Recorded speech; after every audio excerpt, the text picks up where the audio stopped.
তার ফুসফুসের ভিতরে একটা টিউমার হয়েছে এবং ওই দুইটা শ্বাসনালীর থেকে একটা বন্ধ হয়ে গেছে, যার কারণে ওর শ্বাসকষ্ট এবং কাশি, পর্যাপ্ত কাশি হতো। অশেষ রহমতে স্যারের রসিলায় এখন বাঁচতে অনেক ভালো, তার কাশিটাও। আপনারা এই পর্যন্ত মানে আমাদের এখানে আসার আগে আপনার কত লক্ষ টাকা চিকিৎসা বাবদ খরচ হয়েছে?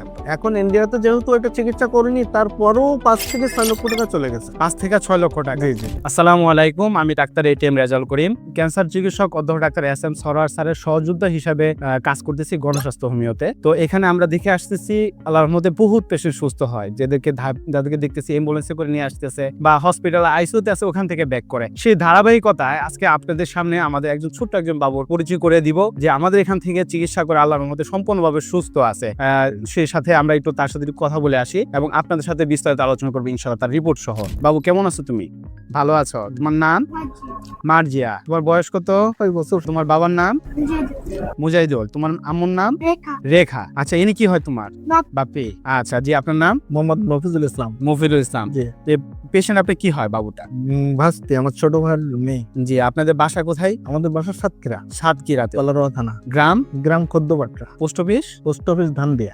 উপজেলা? উপজেলা কলারোয়া। কলারোয়া। আপনাদের বাবুটা কি হয়েছিল, কিভাবে আসলেন আর কোথায় কোথায় চিকিৎসা করছেন, যদি একটু বিস্তারিত বলতেন। সমস্যা মূলত ধরা পড়ছে 3 বছর 3.5 বছর পরে। প্রথমে এলাকায় পররাতে এবং সাতক্ষীরাতে আমরা ওখানে মেডিকেলে তাকে ট্রিটমেন্ট নেওয়ার পরে যখন ওখানে তার উন্নতি না হয়, তখন আমরা ঢাকাতে আসি। প্রথমে এখানে ইসলামী হাসপাতাল, পপুলার, লাস্টে শিশু হাসপাতাল, লাস্টে যাই হলো স্কয়ার হাসপাতাল।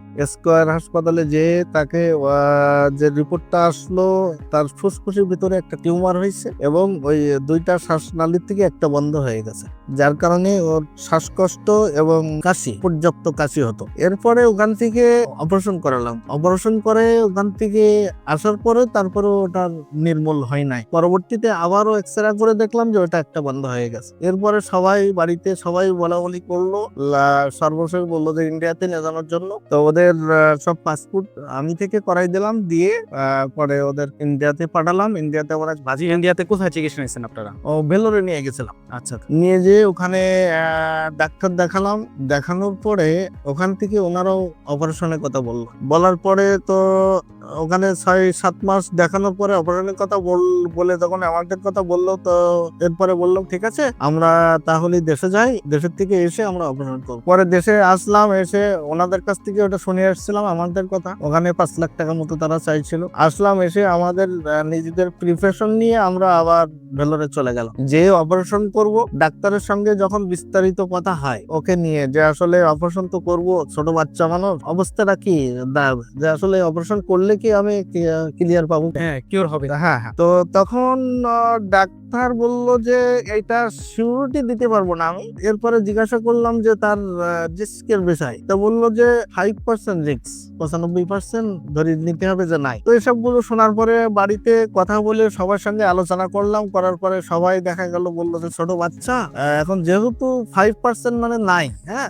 রিস্ক না। হ্যাঁ, তো এই জন্য ওখান থেকে বাড়ির থেকে সবাই বললো ঠিক আছে, অপারেশন করার দরকার নেই, যেভাবে আছে থাকতে চলে আসুক। তো পরে ওদেরকে ওখান থেকে আমরা দেশে নিয়ে আসতে বলছিলাম, ওরা দেশে চলে আসলো। আসার পরে হঠাৎ বাড়িতে বোঝেনি তো, বাপ মার মন বোঝে না। এখন হঠাৎ করে ফোনে স্যারের ইয়ার দেখে আলোচনা করলো ফ্যামিলিতে। করার পরে তো বললো সবই তো দেখে আসলাম। ইন্ডিয়াতে আমাদের মানে সর্বশেষ ভরসা হলো আমাদের কোনো কিছু হলে ইন্ডিয়া। এর চাইতে বাইরে সিঙ্গাপুর, থাইল্যান্ডে যাওয়ার মতো আমাদের অ্যাবিলিটি নেই, যার সুযোগ নেই, যাইতে পারেনি। ঠিক আছে, তো তাহলে স্যারকে দেখাই। স্যারকে আমরা একটু দেখাই, সব তো দেখালাম, ওখানে একটু সময় দেই, দেখি কি হয়। পরে ওখানে দেখানোর পরে 7 মাস ট্রিটমেন্ট হওয়ার পরে আল্লাহ রহমতে, অশেষ রহমতে স্যারের রসিলায় এখন বাঁচতে অনেক ভালো, তার কাশিটাও হালকা আছে। এবং রিপোর্টটা যা পাইছি, রিপোর্টেও দেখা গেল যে এটা ছিল ওইটা আস্তে আস্তে ক্লিয়ার হচ্ছে। সব মিলাই আল্লাহর রহমতে এখন অনেকটা ভালোর দিকে এই অবস্থায় আছে এখন।